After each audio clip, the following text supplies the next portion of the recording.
who am I, जब inquiry करने बैठती हूँ तो who am I, फिर एक साइलेंस होता है, नहीं मिलती, and then who is God, what is God, and इन दोनों क्वेश्चंस जब मैं जवाब ढूंढने जाती हूँ अंदर, like it's just blank completely.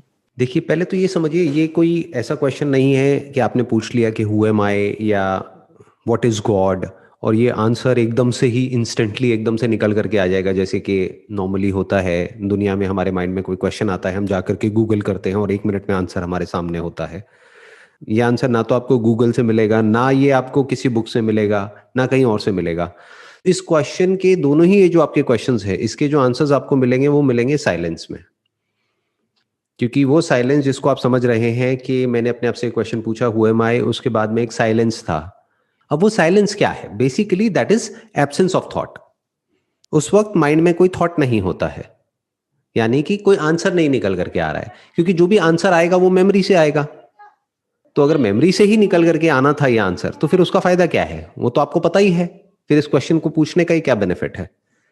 तो इस क्वेश्चन का आंसर आपको मेमोरी में नहीं मिलेगा। इस क्वेश्चन का आंसर एब्सेंस ऑफ थॉट में भी नहीं है। Even this question who am I is a thought. मैं अच्छी हूं, मैं बुरी हूं, that is a thought. I am good enough, I am not good enough, these are also thoughts. भगवान है या भगवान नहीं है, दोनों ही थॉट्स हैं। तो सब कुछ ही थॉट है। बट होता क्या है, जब हम ये क्वेश्चन पूछते हैं और हमको कोई आंसर नहीं मिलता है, तो वो एक ऐसी स्टेट होती है जहां पर कोई थॉट नहीं होता है। But this absence of thought जिसको आप देख पा रहे हो, रजिस्टर कर पा रहे हो, this is only in relation to the presence of thought, prior presence of thought. उसके रिलेशन में आप कह रहे हो कि अभी कोई थॉट नहीं है। एब्सेंस ऑफ थॉट कब होता है? अगर उसको आपको एक्सपीरियंस करना है तो गहरी नींद में, इन डीप स्लीप। जब आप गहरी नींद में होते हो तब क्या कोई थॉट होता है? नहीं। That you can call it as absence of thought. उस वक्त कोई थॉट नहीं होता है। बट जब आप अपने आप से क्वेश्चन पूछते हो, या मेडिटेशन करते हो, या बैठते हो साइलेंस में, और कुछ देर तक होता है, कुछ थॉट चलते रहते हैं, फिर थोड़ी देर में थॉट चलने बंद हो जाते हैं, तो हम उसको क्या बोलते हैं उस स्टेट को? That is absence of thought. That is not absence of thought, because you are aware of that absence of thought. So that is also a thought. Actual में थॉट अगर एब्सेंट हो जाएगा तो नींद आ जाएगी, एक गैप होगा, वहां पर आप भी नहीं होगे। देखो, ध्यान से समझो, ये जो क्वेश्चन पूछ रहा है या पूछ रही है, आपने क्वेश्चन पूछा ना, तो आपके अंदर कोई है ना जिसने क्वेश्चन पूछा, उसको आप माइंड बोल सकते हो। तो उस माइंड ने एक ऐसी स्टेट को ऑब्जर्व किया जहां पर थॉट्स हैं, प्लस उस माइंड ने ही क्वेश्चन पूछा, फिर उस माइंड ने ही एक ऐसी स्टेट को देखा जहां पर कोई थॉट्स नहीं है। But this is all in relation to what? In relation to you. तो आप एक्चुअल में जो हो वो इन तीनों ही स्टेट्स के बियॉन्ड हो। ये तीनों स्टेट्स आती जाती रहती हैं, यानी कभी थॉट ज्यादा होते हैं, कभी थॉट्स कम होते हैं, कभी थॉट्स ऐसा लगने लग जाता है कि नहीं है, कभी थॉट्स एक्चुअल में नहीं होते हैं, जैसे कि गहरी नींद में। जैसे आप किसी क्लासरूम में बैठे हो, आप क्लास चल रही है, सामने आपके प्रोफेसर हैं, कभी तो होता है कि आप उनको सुन रहे हो, कभी होता है ध्यान वहां से हट जाता है, माइंड में कुछ और चलने लग जाता है, कभी होता है एकदम से ही सब कुछ ब्लैंक हो जाता है, यानी माइंड में कुछ भी नहीं चल रहा होता है, और कभी होता है कि ये भी ध्यान नहीं रहता है कि सब कुछ ब्लैंक हो गया है, यानी वो एक्चुअल में गैप होता है कि अगर एकदम से प्रोफेसर पूछता है कि हाँ भाई आपका ध्यान कहाँ है, तो आप बता तक नहीं सकते कि मेरा ध्यान कहाँ है। That is absence of thought. आपको इस सवाल का जवाब कब मिलेगा? ना तो जागते हुए मिलेगा, ना सपनों में मिलेगा, ना गहरी नींद में मिलेगा, ना इसका जवाब साउंड में है, ना साइलेंस में है। आई एम नॉट श्योर आपने मेरे सेशंस जो देखे हैं स्पिरिचुअलिटी वाले चैनल पे, वो कितना डीपली देखे हैं। Have you ever experience the sound of silence? मैंने बैठती हूँ और सुना है साउंड ऑफ साइलेंस को, बट दैट्स अबाउट इट। क्या होता है साउंड लेकिन ऑफ साइलेंस? कैसा है, होता है वो एक्सपीरियंस? क्या होता है उसमें? It's just like a wave जो basically, that's what it sounds like. तो क्या उस वेव में अप डाउन होता है या बिल्कुल फ्लैट है? वो फ्लैट है। फ्लैट है। तो आपने साउंड ऑफ साइलेंस को एक्सपीरियंस किया, उसको क्या कहोगे? उसको साउंड कहोगे या उसको साइलेंस कहोगे? दोनों कह सकते हैं या नहीं कह सकते? सोचो, आप उसको साउंड क्यों कह रहे हो? क्योंकि वो कानों से तो नहीं आ रही, आप कानों को बंद करो तब भी आएगी आपको वो साउंड। तो उसको साउंड कैसे कह सकते हो? साउंड मतलब क्या? जो कानों से आए। साइट मतलब क्या? जो आंखों से दिखे। तो क्या साउंड ऑफ साइलेंस को आप आंखों से एक्सपीरियंस कर रहे हो या कान से कर रहे हो? आपको लग रहा है कि आप कान से एक्सपीरियंस कर रहे हो, नहीं, इसका कानों से कोई कनेक्शन नहीं है। Close your ears, close your eyes, then also it's there. तो क्योंकि ये कानों से आप इसको नहीं परसीव कर रहे हो तो इसको साउंड नहीं कहा जा सकता है। आप इसको साउंड बोल रहे हो क्योंकि ये साउंड के जैसी लग रही है आपको। Basically this is a wave, this is a vibration, जो दो चीजों के टकराने से पैदा नहीं हो रही है, जो आती It's जाती there, नहीं है yeah. बाकी सब वाइब्रेशंस की तरह। इसको बारीकी से ऑब्जर्व करो, ये जो साउंड ऑफ साइलेंस है ये क्या है। इसको ना आप साउंड कह सकते हो ना इसको साइलेंस कह सकते हो। क्यों नहीं कह सकते साइलेंस? क्योंकि हम साइलेंस किसे कहते हैं? जब बोलना बंद कर देते हैं। जब कोई साउंड नहीं होती है, यानी जब कुछ सुनाई देना बंद हो जाता है। बट ये तो सुनाई दे रही है, तो इसको साइलेंस कैसे कहोगे? तो इट इज नाइदर साउंड, क्योंकि इसका कानों से कोई रिलेशन नहीं है, नाइदर इट इज साइलेंस, क्योंकि इसमें साउंड है। That's why I have called it the sound of silence. तो अब आराम से बैठ करके ये देखो कि क्या साउंड ऑफ साइलेंस आपका जो थॉट है, आपका जो मैं है, उससे पहले है या उसके बाद में है? जिसको भी आप मैं कहते हो, क्या वो सिर्फ एक थॉट नहीं है? क्या वो सिर्फ एक परसेप्शन नहीं है? ध्यान से समझना, मैं शॉर्ट में इसको समझाने की पूरी कोशिश करूंगा अपनी तरफ से, बट ये इतनी जल्दी समझ आने वाली चीज नहीं है। It takes years of contemplation and thought to understand कि व्हाट इज बियॉन्ड थॉट। देखो, जिसको हम एक्सपीरियंस बोलते हैं, वो एक्सपीरियंस क्या होता है? या तो आपको अपने 5 सेंसेस के थ्रू कोई एक्सपीरियंस होता है, वो हमें भी होता है और जानवरों को भी होता है, राइट? तो ये आप बोल सकते हो, ये जो 5 सेंसेस के थ्रू होता है, आप बोल सकते हो ये हो गए हमारे 5 dimensions through which we experience the universe. एक है 6th डायमेंशन, वो क्या है? हमारी मेमोरी। इन 5 सेंसेस के थ्रू जो भी आपने परसीव किया वो मेमोरी में स्टोर हो जाता है। अब स्टोर कैसे होता है? कोई साउंड आई और गई तो क्या वो स्टोर हो जाती है? आपने कुछ देखा, सुबह से रात तक कितना कुछ देखते हो, क्या वो सब कुछ मेमोरी में स्टोर हो जाता है? नहीं। नहीं। तो उसको स्टोर कैसे किया जाता है? जैसे कंप्यूटर में किसी चीज को स्टोर कैसे किया जाता है? Through language. Without language how can a software exist? Without software उस हार्डवेयर में क्या डेटा होगा, क्या इंफॉर्मेशन होगी? तो आप जो भी ये एक्सपीरियंसेस होते हैं 5 सेंसेस के थ्रू, उसको एक नाम दे करके, उसको आइडेंटिफाई करके अपनी मेमोरी में स्टोर कर लेते हो। जिसको आपने आइडेंटिफाई किया वो तो स्टोर है, जिसको नहीं किया वो स्टोर नहीं है। जैसे जब आप छोटे थे, मान लो 1 साल के, 1.5 साल के, तो कितना कुछ एक्सपीरियंस करते थे सुबह से रात तक, क्या वो सब कुछ है मेमोरी में? नहीं। नहीं है। बट जिसको आइडेंटिफाई कर लिया वो सब है मेमोरी में। या जिसके साथ में कोई सेंसेशन जुड़ गई या कुछ ना कुछ जुड़ गया।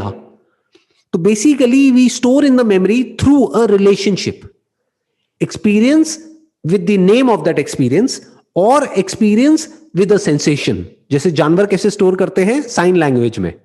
मानो कोई बंदर है, वो आग के पास में गया, उसका हाथ जल गया, तो उसको नहीं पता ये आग है, बट हाथ जल गया ना, तो अब उसके माइंड में क्या है? Perception of fire plus the sensation which is related to the experience of fire. तो उसके माइंड में बैठ गया कि अब मेरे को इसके पास नहीं जाना है। तो दो चीजों को जोड़ करके स्टोर किया जाता है, अकेला स्टोर नहीं होता है, उसके साथ में कुछ ना कुछ जोड़ना पड़ेगा। और हम कैसे जोड़ते हैं? हम बेसिकली नाम से जोड़ते हैं, लैंग्वेज के थ्रू जोड़ते हैं। तो जो भी आपके एक्सपीरियंसेस हुए उसको आपने आइडेंटिफाई किया और अपनी मेमोरी में स्टोर कर दिया। इसके बेस पे आपके थॉट्स चलते हैं। थॉट मतलब क्या? जो आप सुबह से रात तक अपने आप को कुछ ना कुछ बोलते रहते हैं। ये 6 डायमेंशंस हमको क्लियर हो गई, ये 5 डायमेंशंस हो गई जो सेंसेस के थ्रू एक्सपीरियंस होता है। 6 डायमेंशन हो गई memory, which is mind, which is thought, feelings, emotion, सब कुछ मेमोरी पे टिका है। मेमोरी को हटा दो, कहीं कुछ नहीं है। तो जिसको आप मैं कह रहे हैं, क्या वो ये मेमोरी नहीं है? अगर आपके अंदर से मैं मेमोरी हटा दूं तो आप में और कोई भी और इंसान जो आपके साथ में बैठा है, उसमें क्या फर्क है? जो आपकी आइडेंटिटी है वो किस पे टिकी है? मेमोरी पे टिकी है। तो अगर आप देख लेते हो कि मेमोरी कुछ नहीं है, it's just for the name सेक, सिर्फ नाम के लिए है, एक्चुअल में कुछ भी नहीं है। बिना मेमोरी के भी आप एग्जिस्ट कर सकते हो। जैसे ऐसे बहुत सारे जानवर हैं जिनके अंदर मेमोरी नहीं है, लेकिन वो हैं, वो एग्जिस्ट करते हैं और इंसान से ज्यादा अच्छे तरीके से एग्जिस्ट करते हैं। जब भूख लगती है खाते हैं, जब पेट भर जाता है तो रुक जाते हैं। उनके अंदर वो इंटेलिजेंस फीडेड है और उनकी लाइफ हमसे बेटर ही है, बहुत सारे मायनों में बुरी नहीं है। हमारी लाइफ में जितनी भी प्रॉब्लम्स है, उस सबकी जड़ क्या है? अगर माइंड नहीं है तो माइंड मतलब क्या? आपकी ये आइडेंटिटी कि मैं ये हूं। तो अब इसको क्वेश्चन करो, आर यू योर मेमोरी? अगर आपके अंदर जो भी मेमोरी पड़ी है उस सबको हटा दे तो आप क्या हो? उसके बाद भी आप हो या नहीं हो? डू यू एग्जिस्ट और यू विल नॉट एग्जिस्ट? ऐसे समझना होता है कि जब आप अपनी मेमोरी को क्वेश्चन करते हैं तो इसी मेमोरी के साथ में ये जो आपकी ईगो है, ये जो सेंस ऑफ सेल्फ मेमोरी पे टिका हुआ है, ये भी डिसॉल्व हो जाता है। जैसे आपने मेमोरी के एग्जिस्टेंस को क्वेश्चन किया, आपने देखा, देखूं जरा क्या मेमोरी है, am I the memory? Memory मुझ पे टिकी है, इसमें कोई डाउट नहीं है। बिना आपके मेमोरी एग्जिस्ट नहीं कर सकती। बट क्या आप बिना मेमोरी के एग्जिस्ट कर सकते हो? अब जैसे मेमोरी के केस में देखा, ऐसे ही देखो, क्या आप आंखों के बिना एग्जिस्ट कर सकते हो? Yeah. कान के बिना कर सकते हो? अच्छा, अब अगर आपके पांचों सेंसेस हटा देते हैं तो क्या आप एग्जिस्ट करते हो? Yeah. Why are you saying या? क्या बचा? कुछ बचा उसके बाद में? मैं। कौन सा मैं? अभी जिसको आप मैं कह रहे हो, ये तो मेमोरी से बोल रहे हो मैं। उस वक्त अगर मेमोरी को हटा दिया तो कोई बोलने वाला ही नहीं है कि मैं। इमोशंस, फीलिंग, सब कुछ हटा दिया। हटा दिया मतलब परमानेंटली नहीं हटाया, क्वेश्चनिंग के लेवल पे हटा दिया, अंडरस्टैंडिंग के लेवल पे हटा दिया। आई एम नॉट दैट। मेमोरी मुझ में है but I am not the memory. Mind मुझ में है but I am not the mind. Feelings, emotions, thoughts, ये सब मुझ में है but I am not that. क्यों? क्योंकि इसके बिना भी मैं एग्जिस्ट कर सकता हूं। बिल्कुल ऐसा है जैसे मैंने अभी ये टी शर्ट पहनी हुई है, अगर मैं ये टी शर्ट हटा भी दूं तब भी मैं एग्जिस्ट करूंगा ना? तो इसका मतलब मैं टी शर्ट नहीं हूं। ऐसे ही अगर मैं अपने अंदर से मेमोरी हटा भी दूं, मान लो साइंस इतनी तरक्की कर लेती है कि आपकी ब्रेन में जो मेमोरी है वो मेरी ब्रेन में आ जाती है और मेरी ब्रेन में जो मेमोरी है वो आपकी ब्रेन में चली जाती है, तब आप क्या कहोगे? मैं यहां हूं या यहां हूं? आप कहां पहुंच गए? I'm still here. You are still here, but क्या क्या है वहां पर? सब कुछ तो यहां आ गया। अगर मेमोरी यहां आ गई तो आपका पूरा पास्ट यहां आ गया, आपका फ्यूचर यहां आ गया, सब कुछ तो यहां आ गया। वहां बचा क्या? ये जो अभी हम कर रहे हैं ना, दिस इज रियल मेडिटेशन। ये जो इंक्वायरी कर रहे हैं, इस तरह से जब आप देखने लग जाते हो ना चीजों को, तो चीजें क्लियर होने लग जाती हैं। तो मेमोरी के लेवल पे समझना बहुत मुश्किल नहीं है अगर हम आराम से ठंडे दिमाग से समझें कि अगर मेमोरी में नहीं हूं, क्योंकि उसके बाद भी कॉन्शियसनेस बची रह जाती है जो सेंसेस के थ्रू परसीव कर रही है, और अगर मैं सेंसेस को भी हटा दूं तो क्या बचा रहता है? उसका कोई प्रूफ है क्या? बिकॉज साइंस में प्रूफ चलता है, बिलीफ नहीं चलता है। आपने गॉड की बात करी, God is basically a belief, but अभी जो मैं बात कर रहा हूं that is not a belief. ये सब रियलिटी पर बेस्ड है। तो ध्यान से देखो, 5 सेंसेस को हटाने के बाद में क्या बचा रह जाता है? ये साउंड ऑफ साइलेंस। क्या ये आपके 5 सेंसेस से कनेक्टेड है? क्या इसको नहीं। आंखों से परसीव कर रहे हो, कानों से कर रहे हो, नाक से कर रहे हो? नहीं। नहीं। कैसे कर रहे हो? इसका आपके सेंसेस से कोई कनेक्शन नहीं है। This is beyond your senses and beyond mind, beyond thought. तो वो जो इस सब को हटाने के बाद भी बचा रह जाता है, वो आप हो। There is no experiencer there who is different from you और me. There is only experiencing of the sound of silence. और ये दो अलग अलग नहीं है, ये दो एक ही है। तो इस साउंड ऑफ साइलेंस से तक मतलब ये है, लेकिन एक्सपीरियंस के लेवल पे जब हम लाइक इन हम देखेंगे कैसे कि we are sound of silence. इस एक्सपीरियंस की जो अंडरस्टैंडिंग है दैट इज सेल्फ रियलाइजेशन। अब इसके ऊपर कोई और एक्सपीरियंस नहीं है।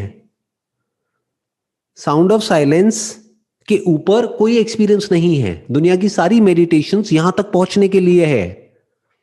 साउंड ऑफ साइलेंस तक पहुंच गए, अब इसकी अंडरस्टैंडिंग है जैसे एक साइंटिस्ट समझता है, बस उस अंडरस्टैंडिंग को ठीक करना है। अब यहां तक पहुंचा कैसे जाए इस अंडरस्टैंडिंग तक, देखना, ध्यान से समझना, मैं एग्जांपल से समझाऊंगा आपको। अर्थ और सन के बीच में लाइट है, ट्रैवल कर रही है। सन और मून के बीच में लाइट है, ट्रैवल कर रही है। क्या लाइट दिखती है? नहीं। बट क्या लाइट है? है। बट वो तो डार्कनेस है जिसको आप लाइट कह रहे हैं। लाइट डार्कनेस में नहीं है क्या? लाइट कब दिखती है? जब लाइट या तो रिफ्लेक्ट करती है, या रिफ्रैक्ट करती है, या डिस्पर्स होती है। यानी किसी ऑब्जेक्ट के कांटेक्ट में आती है, किसी मटेरियल के कांटेक्ट में आती है, तब लाइट विजिबल हो जाती है। बिल्कुल इसी तरह से ये जो साउंड ऑफ साइलेंस है, दिस इज कॉन्शियसनेस। तो ये जो साउंड ऑफ साइलेंस है, ये गॉड है? ये जो गॉड का कॉन्सेप्ट है, ये कहां से आ रहा है? क्या एक्चुअल में आपने गॉड को देखा है, या उनकी बात को नहीं। सुना है, या मेमोरी से आ रहा है? नहीं, मेमोरी से आ रहा है। राइट। तो जो भी कुछ मेमोरी से आ रहा है, that is just a thought, that is just an idea, that is just a concept जो हमारी ब्रेन पैदा करती है। किसी जानवर से जाकर के पूछो, अगर उनकी भाषा आपको आती है, कि भगवान क्या होता है, तो अगर वो बोल सकते होंगे और वो समझ सकते होंगे, तो वो भगवान की फिगर अपने जैसी बनाएंगे। इंसान जैसा तो बिल्कुल नहीं बनाएगा, बट इंसान ने जितने भी भगवान बनाए हैं वो अपने जैसे बनाए हैं। इंसान की हरकतें भगवान वाली हैं क्या? इस प्लैनेट के लिए कुछ बहुत अच्छा कर रहा है क्या इंसान? ग्लोबल वार्मिंग के बारे में सुना है ना आपने? पेड़ों को काटता चला जा रहा है, जंगलों को काटता चला जा रहा है, पोल्यूशन बढ़ता चला जा रहा है। धीरे धीरे ये प्लैनेट मर रहा है। किसकी वजह से? कौन से जानवर की वजह से? इंसान की वजह से। तो कौन सी हरकतें इंसान की ऐसी हैं जो आप कहोगे कि भगवान वाली हैं?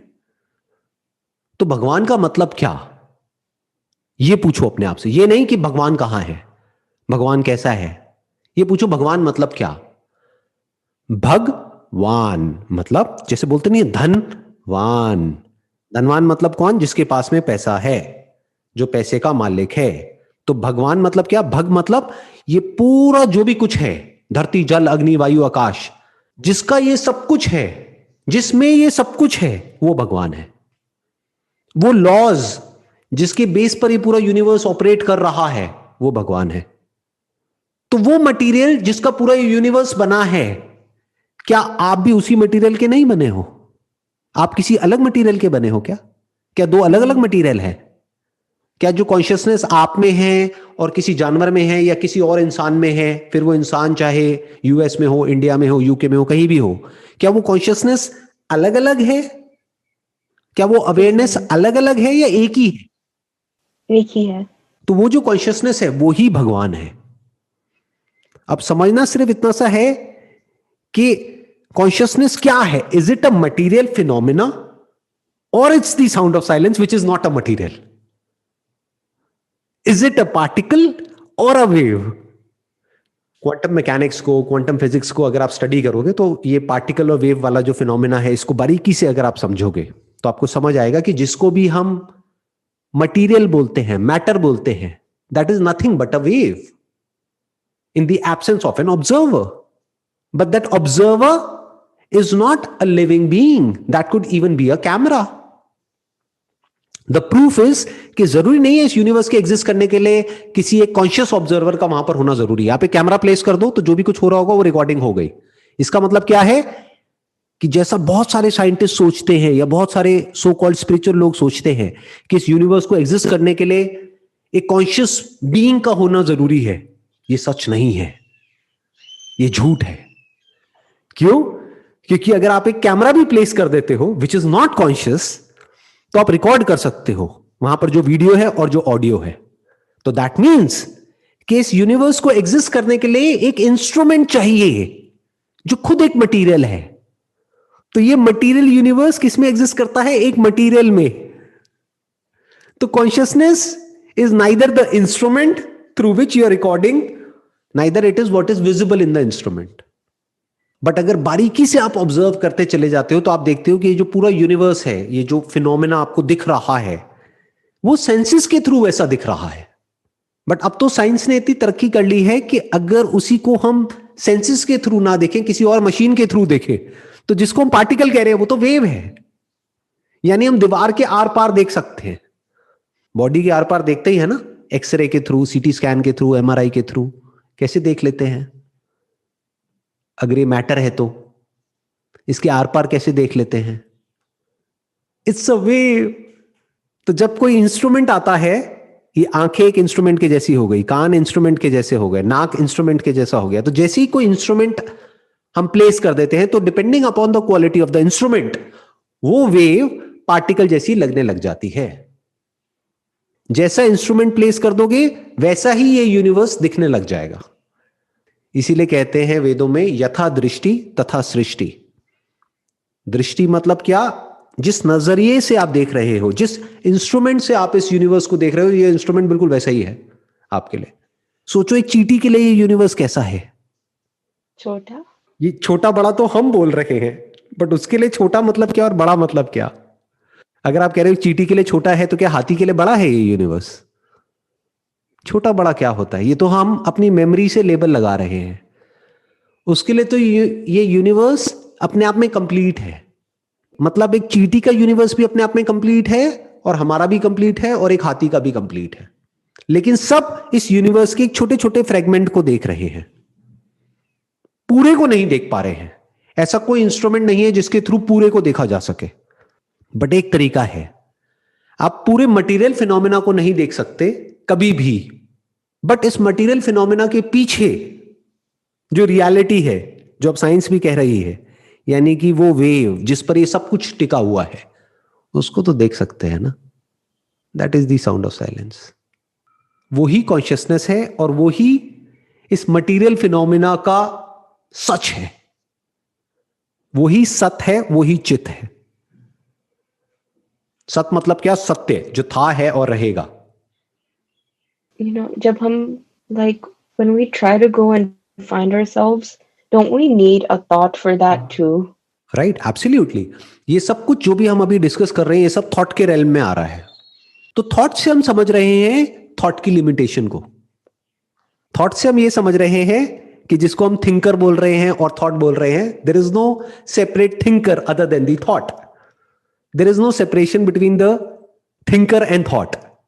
There is no separation between the observer and the observed. इसको हमने थॉट के थ्रू ही समझ लिया। तो थॉट को उसी जगह पे रखा जहां पर वो जरूरी है, जितना जरूरी है बस वहीं तक रखा। जैसे इस दुनिया में काम करने के लिए, गाड़ी चलाने के लिए, अपना कुछ पढ़ाई करने के लिए या कोई काम करने के लिए थॉट जरूरी है ना, बिना थॉट के कैसे करोगे? बट अंडरस्टैंडिंग के लेवल पे ये मैं और तू मिट गया। That is the beginning of love and compassion. Love मतलब क्या? वननेस। प्यार ऐसा नहीं है कि किसी एक से होता है और बाकियों से नहीं होता है। अगर होता है तो सबसे होता है, और नहीं होता है तो किसी से भी नहीं होता है।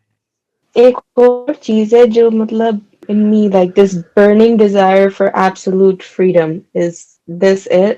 This is it. और ये सब में है, सिर्फ आप में नहीं है, सब में है। और इसका और कोई तरीका नहीं है। इसका एक ही तरीका है, आपको देखना होगा आप एक्चुअल में क्या हो।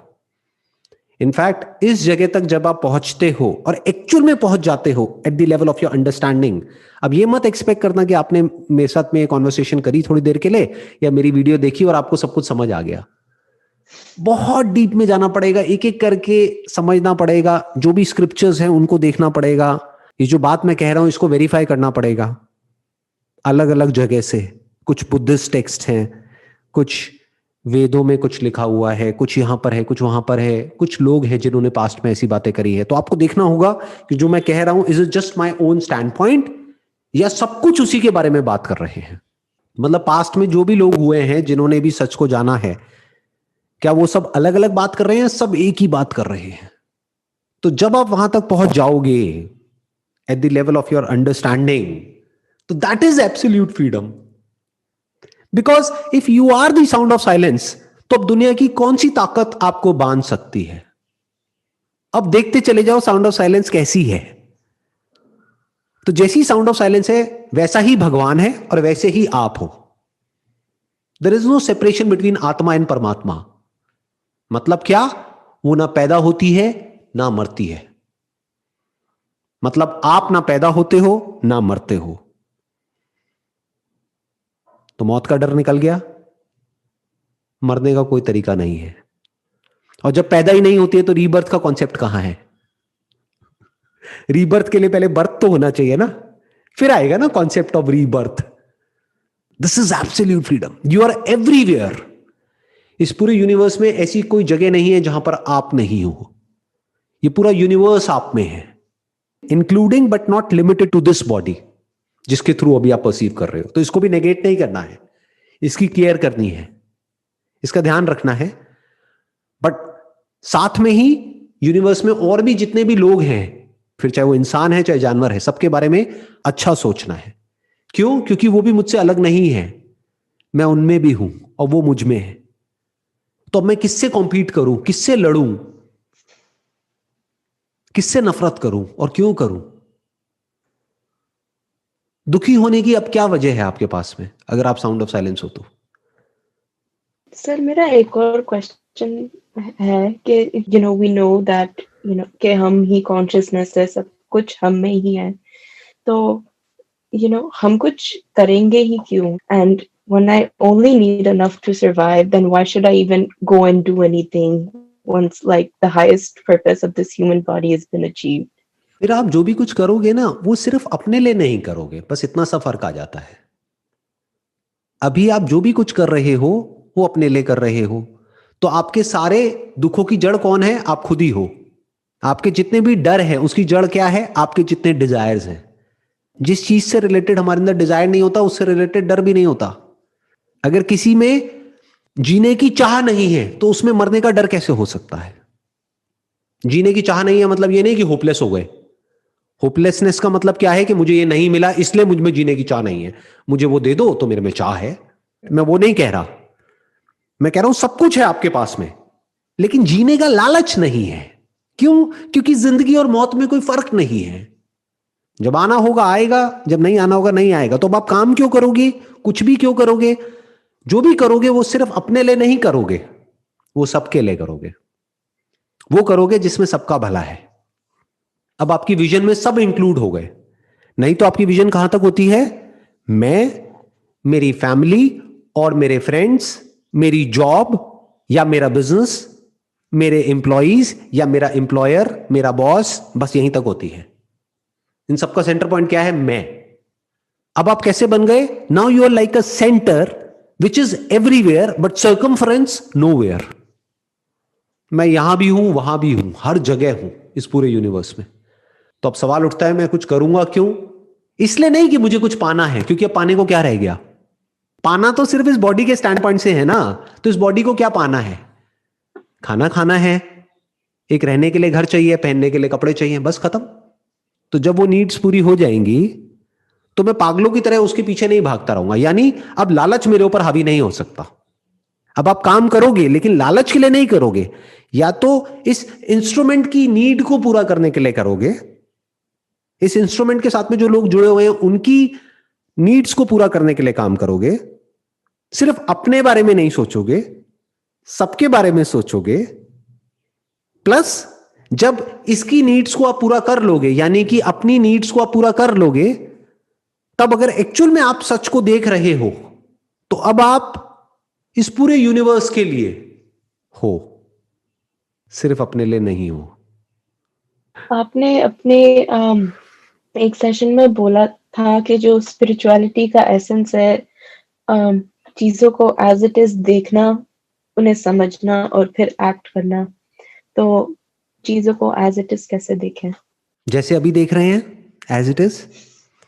अब इसमें जो भी आपके क्वेश्चंस हैं उन सबके जवाब आपको एक एक करके मिलते चले जाएंगे। अब सवाल उठेगा, अगर आप ही सब कुछ हो तो किसी के साथ रिलेशनशिप में क्यों जाओगे? किसी से शादी क्यों करोगे? इसलिए करोगे क्योंकि उसकी और इस इंस्ट्रूमेंट की, ध्यान से समझना, क्योंकि अब जिससे भी आप शादी करोगे उसमें और आप में कोई फर्क नहीं है, और उसमें और किसी और में भी कोई फर्क नहीं है। तो सवाल उठता है उसी से शादी क्यों करोगे? क्योंकि नंबर एक तो लीगली अलाउड नहीं है कि आप सबसे शादी करो, नंबर वन। नंबर टू, जितने ज्यादा लोगों से शादी करोगे, अगर अलाउड भी है तो उतनी सरदर्दी भी आएगी, टेंशन भी आएगी। जैसे एक काम करोगे तो टेंशन कम है, 10 बिजनेसेस करोगे तो टेंशन ज्यादा है। तो मैरिज क्या हो गई अब आपके लिए? एक तरह की एक ट्रांजैक्शन हो गई। जहां पे सामने वाले को आपसे कुछ चाहिए और आपको सामने वाले से कुछ चाहिए, तो आप सामने वाले का नाजायज फायदा नहीं उठाओगे अपने फायदे के लिए. It's going to be a fair relationship, it's going to be a fair transaction, it's going to be a win win situation. आप उसकी रिस्पेक्ट करोगे, वो आपकी रिस्पेक्ट करेगी या करेगा, बट उसमें भी आप खुद को देख रहे होगे. आपका जो हस्बैंड है या वाइफ है, जो भी है, उसमें भी आप खुद को देख रहे होगे. बॉडी अलग है, यानी इंस्ट्रूमेंट अलग है, लेकिन वो भी मैं ही हूं. तो दैट इज अनकंडीशनल लव. अभी जैसे कोई भी मतलब मैं कहीं भी बाहर जाती हूँ या किसी से भी मिलती हूँ, तो मुझे अंदर से फील होता है that mostly let go of the things that which are beyond my control, released judgments and but लेकिन अभी भी यही है कि मैं एंड देन कोई और है, जैसे दो हैं एंड एक सेपरेशन है अभी भी.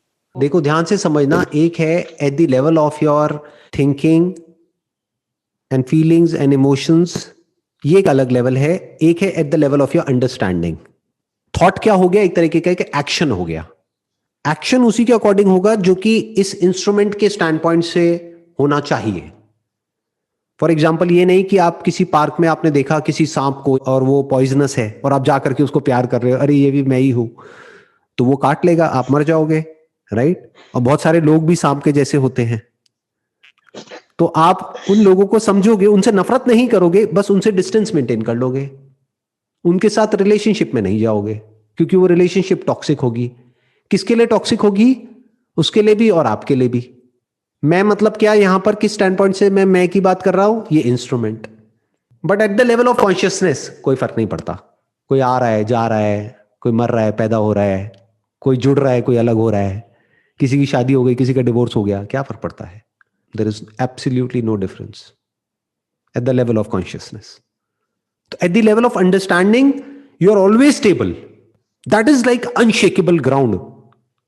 जैसे एक साइंटिस्ट की अंडरस्टैंडिंग है about the law of gravity, लेकिन इसका मतलब ये नहीं कि अगर वो समझता है तो ऊपर से छलांग लगा देगा तो वो बच जाएगा. वो भी गिरेगा, वो भी मरेगा. कोई और कूदेगा तो वो भी गिरेगा, वो भी मरेगा. तो फर्क क्या है? बस एक साइंटिस्ट समझता है लॉ ऑफ ग्रेविटी को, उसके हिसाब से एक्ट करता है. दूसरे लोग हो सकता है नहीं समझते हैं, जैसे कोई बच्चा है वो नहीं समझता है, तो हो सकता है वो छत से छलांग लगा देगा और गिर करके मर जाएगा. That is like ignorance. वो बच्चा इग्नोरेंट है, उसको भी समझ नहीं है कि लॉ ऑफ ग्रेविटी कैसे ऑपरेट करता है. उसको ये नहीं समझ है कि अगर मैं ऊपर से गिरा तो नीचे गिर जाऊंगा. वो बच्चा छोटा है, अभी 1-1.5 साल का है, बट साइंटिस्ट को पता है. तो he has got knowledge about the law of gravity, तो वो ऐसी बेवकूफी कभी नहीं करेगा. I hope you got all the answers. Yes, sir. Thank you so much. And this is definitely a dream come true. And you've answered all my questions. And basically, जो भी मतलब आपने बात की है उससे यही निकल के आया है to just be still. And उसी के अंदर मुझे मेरे सारे जवाब मिलेंगे.